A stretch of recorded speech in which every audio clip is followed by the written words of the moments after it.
Hi there. Tell me in the comments which country and city you're from. I knew something was wrong the moment Nolan's assistant scheduled the all-hands meeting for a Wednesday. We never did company-wide announcements on Wednesdays. Tuesdays were for quarterly reviews. Thursdays were for client presentations. Fridays if someone was leaving or if we'd landed a contract worth celebrating. But Wednesday? That was the day we kept our heads down and worked. My name is Victoria Miles.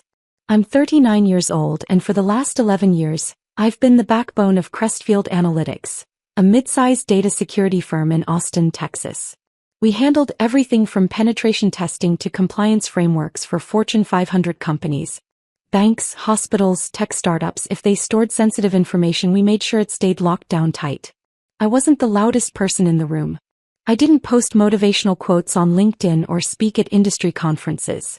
But I knew every firewall configuration, every encryption protocol, every single vulnerability in our client systems. I built our entire threat assessment framework from scratch. When the ransomware attack hit our biggest healthcare client at 3 a.m. on a Sunday, I was the one who contained it before a single patient record leaked. Nolan Grant, our CEO, used to introduce me to investors as his secret weapon. He'd clap me on the shoulder during board meetings and say things like, "This woman right here is why we have a 99.7% client retention rate." He wasn't wrong. I'd saved more contracts than anyone else in that building and I had the audit reports to prove it. For 3 years, Nolan had been dangling the VP of Security Operations role in front of me like a carrot. Every review cycle, he'd lean back in his chair, fold his hands behind his head and say, "Just need to see one more successful quarter, Victoria. Then the seat's yours." I believed him every single time. I stayed late when everyone else went home. I rewrote security protocols at midnight so they'd pass federal audits. I trained new hires who barely knew what a SQL injection was and turned them into competent analysts. I covered for management mistakes, fixed sloppy vendor contracts, and made sure nothing, absolutely nothing, left our doors without triple verification. My team respected me. Clients asked for me by name. Our compliance officer once told me I was the only reason she slept at night. But Nolan? He just kept moving the goalpost. Then one morning he walked into my office with that fake corporate smile plastered across his face. He had someone trailing behind him, a young woman in her early 20s with perfectly straight blonde hair and a designer bag that probably cost more than my monthly rent. "Victoria," he said, gesturing toward her like he was presenting a prize, "this is Amber. She just finished her business degree in California. I thought it would be great for you to show her around, maybe give her some insight into how we operate." Amber smiled and waved with both hands like we were at a sorority mixer. "Hi. Oh my God, Nolan has told me so much about you. You're like basically a legend here." I didn't move. I just looked at Nolan. "Amber's my stepdaughter," he added, still smiling. "Technically. But we're super close, right, Ams?" "Totally," she said, already pulling out her phone to check a notification. I felt my stomach drop, but I kept my face neutral. "Welcome to Crestfield," I said evenly. That was the moment I knew. This wasn't mentorship. This was replacement. Nolan pitched it as a learning opportunity.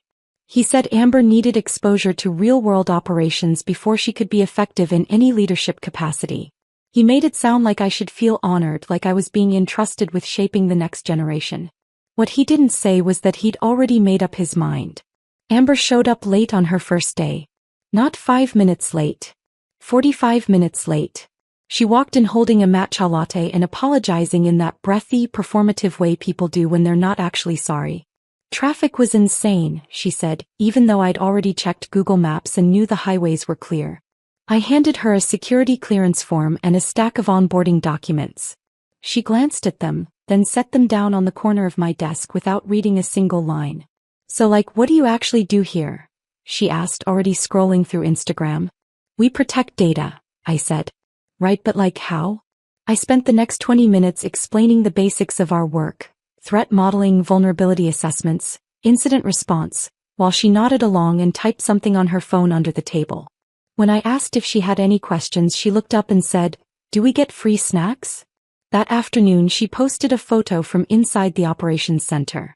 It was a shot of her holding a clipboard, smiling at the camera with the caption, "CO's stepdaughter era. Let's secure these networks." She tagged Crestfield's official account and added 3 lock emojis. I flagged it to Nolan immediately. We had a strict policy about photographing secure areas, especially without clearance. He laughed it off. She's just excited, he said. You remember what it's like to be young and ambitious, right? Oh. I remembered what it was like to be young and competent. Amber didn't know what a zero-day exploit was. She thought phishing was something people did at lakes. She called our encrypted server the secret computer room, and once asked if we could just use Google Docs instead of our secure file system because it was easier. I started keeping a log. Every mistake, every protocol she ignored, every time I had to redo her work before it reached a client. The file grew fast. She left access credentials visible on her desk. She forgot to lock her workstation 3 times in 1 week. She sent an unencrypted email containing client information to her personal Gmail account because she wanted to work on it at home. When I confronted her, she shrugged. It's not like anyone's going to hack me. I have a really good password. What's the password? I asked. Amber 123, she said proudly. I closed my eyes and counted to 5. The worst part wasn't her incompetence. It was that Nolan kept praising her for it. Every time she completed a task, no matter how poorly, he'd send a company-wide email celebrating her initiative. Great work this week, Amber. Love the fresh perspective. Fresh perspective.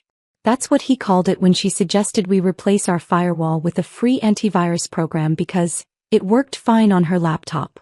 Meanwhile, I was working 60-hour weeks cleaning up her messes. I rewrote her threat assessments.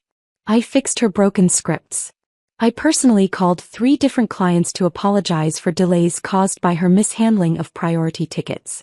One Friday night, I was still in the office at 9 p.m., repairing a security audit she'd completely botched. My phone rang. It was Amber. Hey, so where do we keep the compliance binders?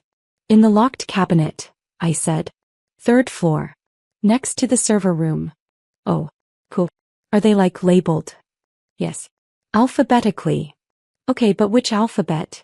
I hung up. My dog Pepper was waiting for me when I finally got home.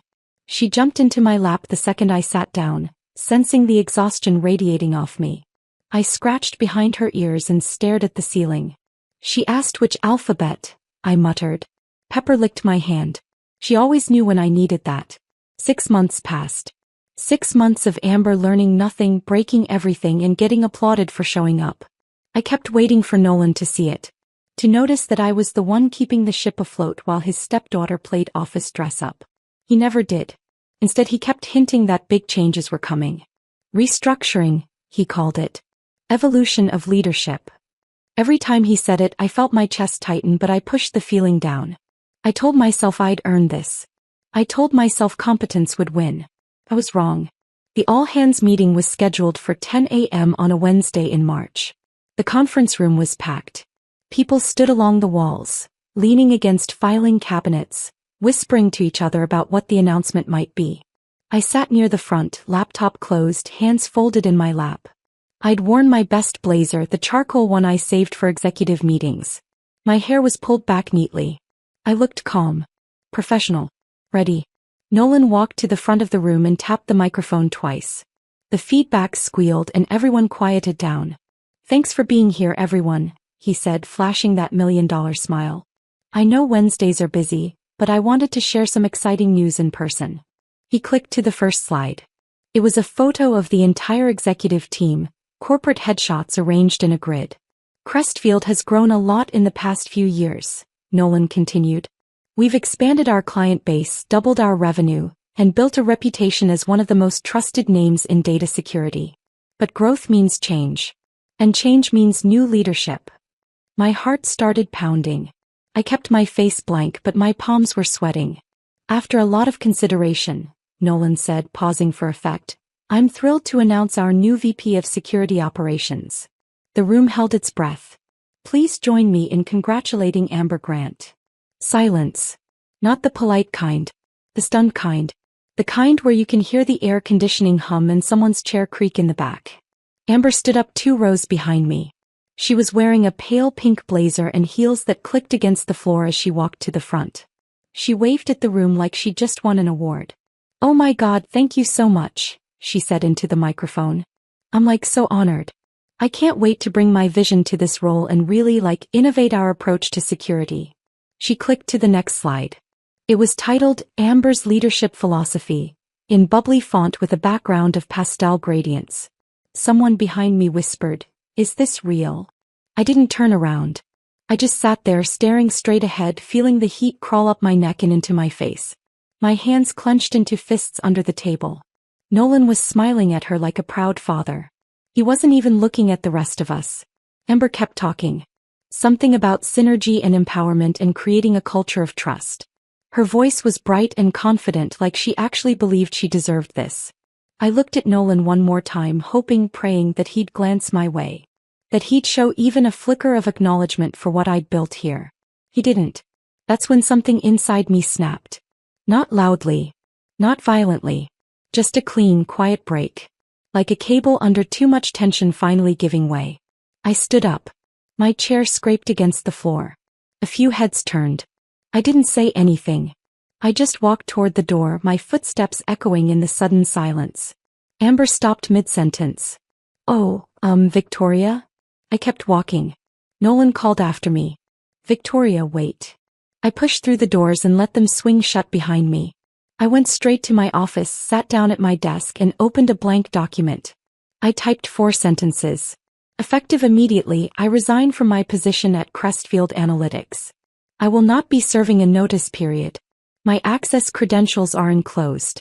Congratulations to Amber Grant on her promotion. I printed it, signed it, and walked to HR. The HR manager looked up from her computer and smiled. "Hey Victoria. What's up?" I slid the paper across her desk.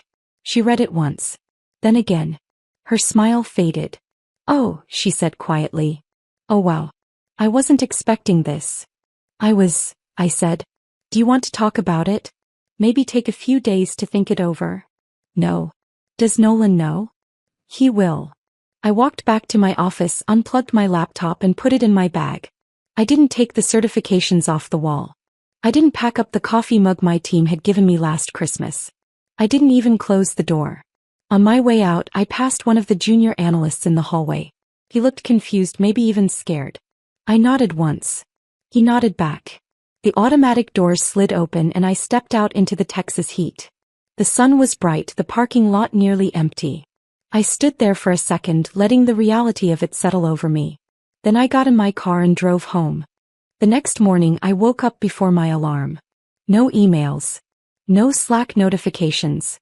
No urgent texts from clients asking me to explain a security flag. Just quiet.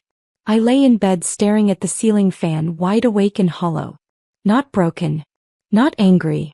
Just done. By 9 a.m. I was back in the parking lot at Crestfield. Not for a meeting. Just to return my access badge and laptop. Standard exit protocol. The office was chaos. 2 developers were arguing near the break room. Someone from compliance was on the phone, voice raised, saying something about missing audit logs. The IT lead sprinted past me holding a monitor and looking like he'd just seen a ghost. I caught part of a conversation between 2 interns near the elevator. She installed a Chrome extension that logs all our passwords. On purpose. No, she thought it was a calendar app. I kept walking. I found the HR manager near the printer looking frazzled. She saw me and practically ran over. "Victoria, thank God. Did you hear what happened?" "I'm just here to return my equipment," I said. Amber accidentally wiped the backup server. Like the whole thing. She thought it was a duplicate folder. I didn't react. I just kept walking toward my old office. Amber was inside, sitting in my chair, spinning slowly while scrolling through her phone. There was a half-empty iced coffee sitting on top of an open laptop, condensation pooling on the keyboard. When she saw me, she smiled. "Oh hey Victoria. You didn't have to come back. We could have just mailed your badge or whatever." "I'm here to return this," I said, holding up the laptop. "And to leave something behind." I walked past her to the filing cabinet and pulled a folder from my bag. Blacked up. Clean label. Compliance Risk Assessment. Amber Grant, January, March 2025. Inside was every mistake she'd made. Every protocol she'd ignored. Every security breach I'd quietly fixed before it became a lawsuit. Every unencrypted email. Every misconfigured firewall. Every access violation. All documented, time-stamped and cross-referenced with our security policies. I set it on the desk. Amber glanced at it like it was junk mail. What's that? Something for whoever reads incident reports around here, I said. She shrugged and went back to her phone. Cool.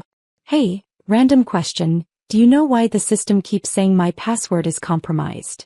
Because you used Amber 123, I said flatly. Oh my God, how did you know that? I turned and walked out. I handed my badge to the security desk and left without another word. No fanfare. No dramatic exit speech. Just clean, quiet, and final. I drove home, changed into sweatpants, and opened the file drawer in my home office. Second from the bottom, behind my tax documents and Pepper's vet records. My files weren't alphabetical. They were sorted by severity. I pulled the one labeled Crestfield Contracts, Sentinel Holdings.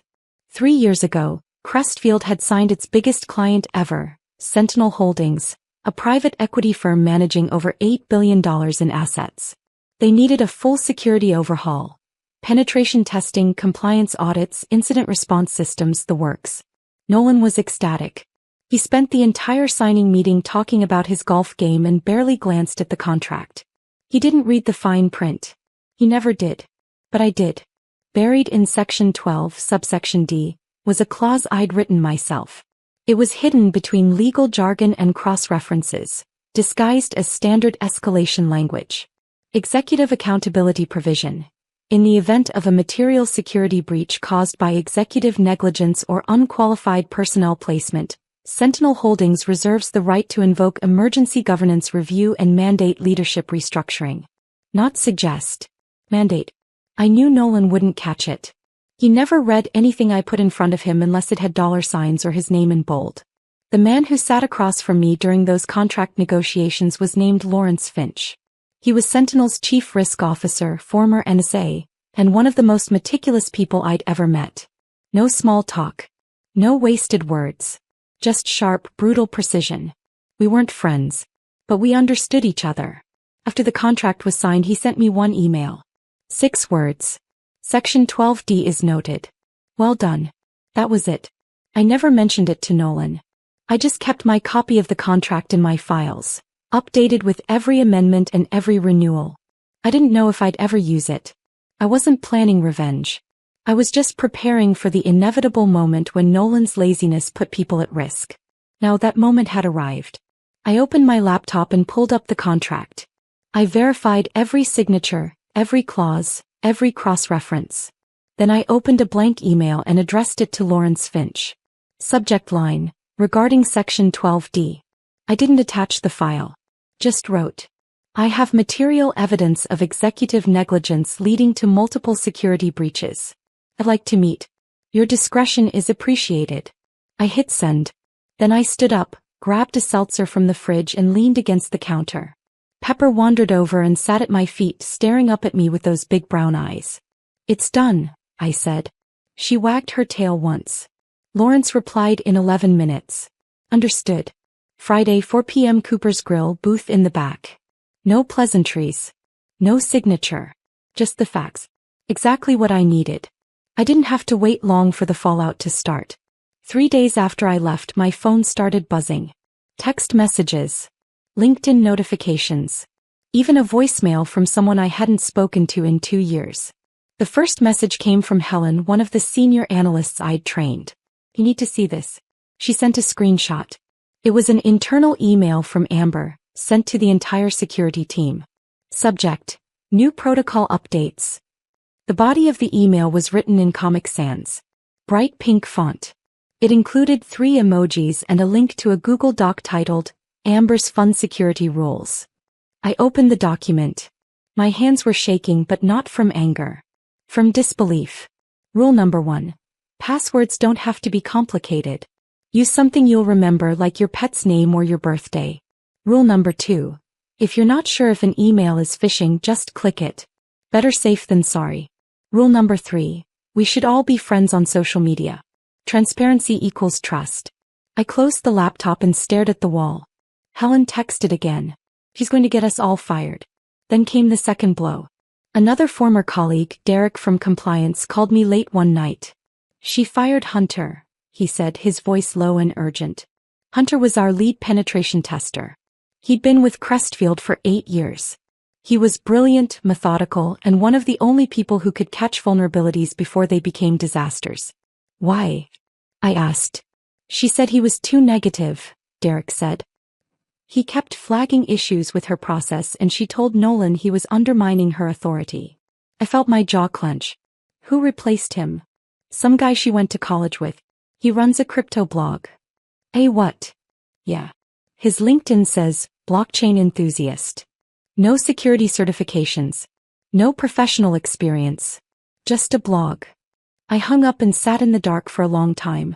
By the end of the week, I had a stack of screenshots, forwarded emails, and incident reports from people still inside Crestfield. Every single one painted the same picture. Amber was dismantling everything I'd built, and Nolan was letting it happen. She'd disabled two-factor authentication because it was annoying. She'd granted admin access to 5 people who had no business having it. She'd missed 3 compliance deadlines in a row, and when the auditor asked why, she told him she was focusing on culture building. Then came the worst one. A flagged incident report from Sentinel Holdings. Their automated monitoring system had detected unauthorized access to one of their encrypted databases. The access came from a Crestfield IP address. The login credentials? Amber's. She'd logged in using an unsecured network. From a coffee shop. On her personal laptop. The report was marked as critical.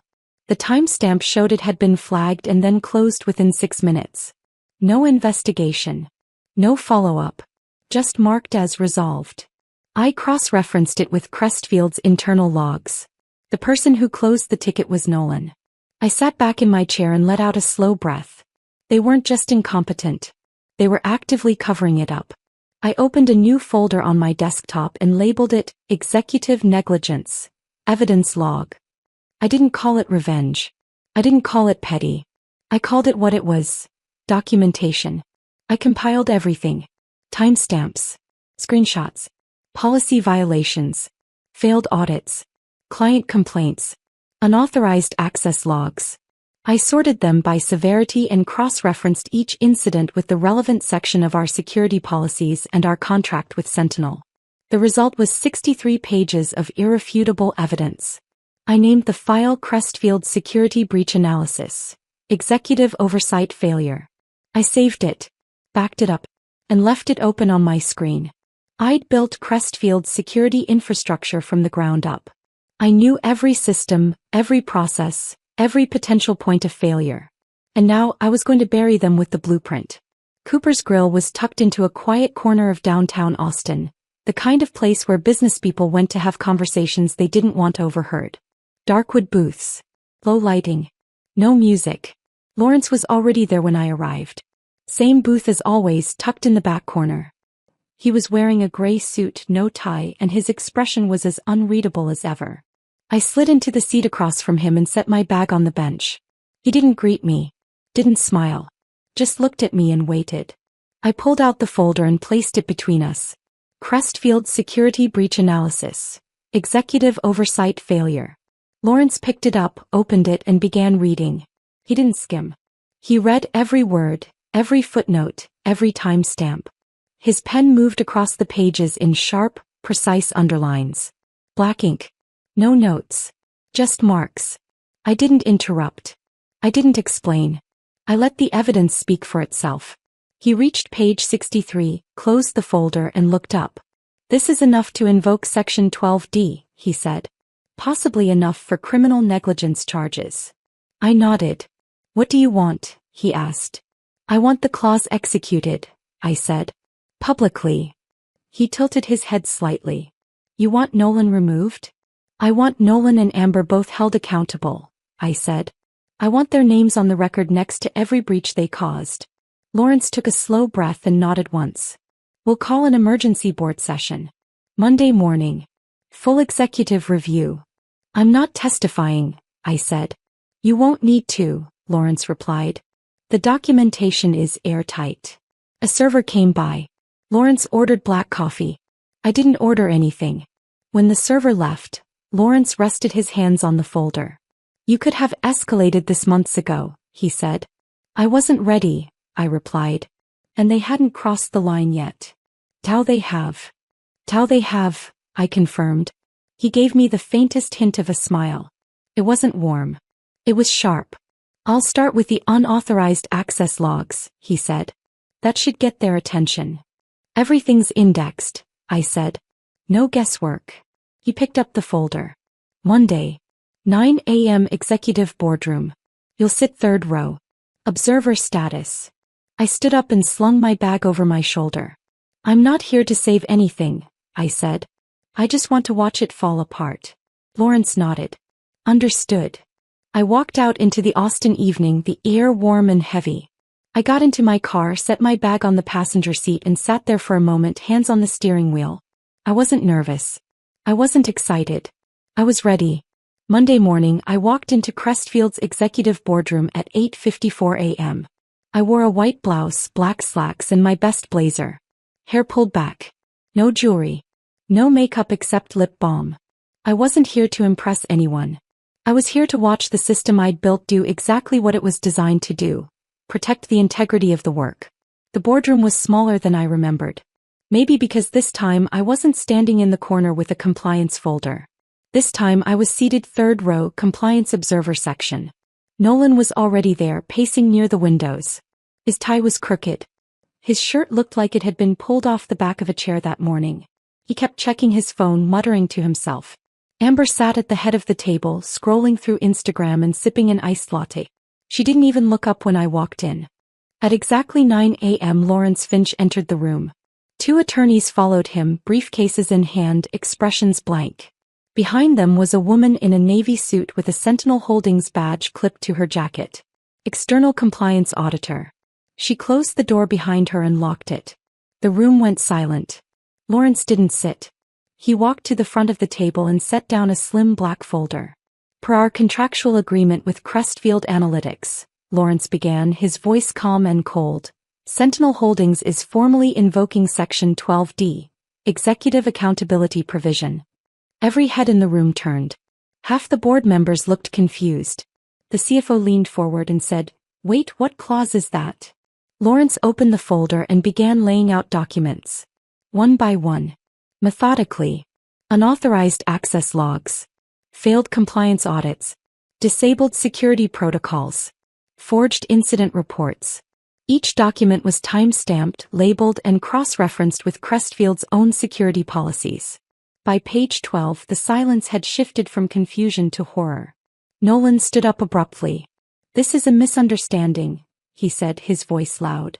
Amber was learning the system. We didn't realize there were procedural gaps.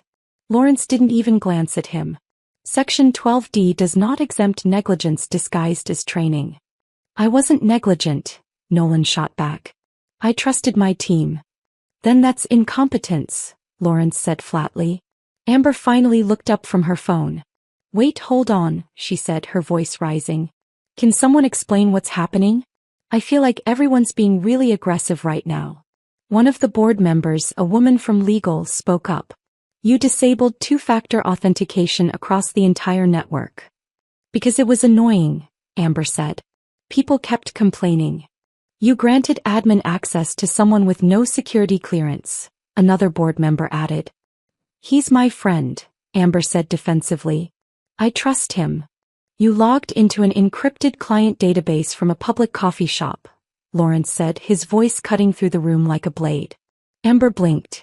"That was one time. It was flagged as a critical breach," Lawrence continued. "And your CEO closed the ticket without investigation." Nolan's face went white. "I didn't know it was that serious." "That's the problem," Lawrence said. The external auditor stepped forward and placed 2 printed letters on the table. One in front of Nolan. One in front of Amber. "Per Section 12D, she said, Sentinel Holdings is enacting an immediate suspension of executive authority for Nolan Grant and Amber Grant, pending full internal and external investigation. The room was dead silent. Amber's hands were shaking. "I didn't mean for any of this to happen," she whispered. Nolan just stared at the letter in front of him, his jaw clenched, his hands flat on the table. "Nobody looked at me. They didn't need to." Lawrence gathered the documents, gave me one curt nod and walked out of the room. The board voted without discussion. Unanimous. Nolan and Amber suspended. Effective immediately. I stepped back from my seat and walked out of the boardroom. Same controlled pace I'd walked in with. Same silence. Outside, the Texas sun was bright and warm. I didn't stop walking until I reached my car. The call came 18 hours later. Private number.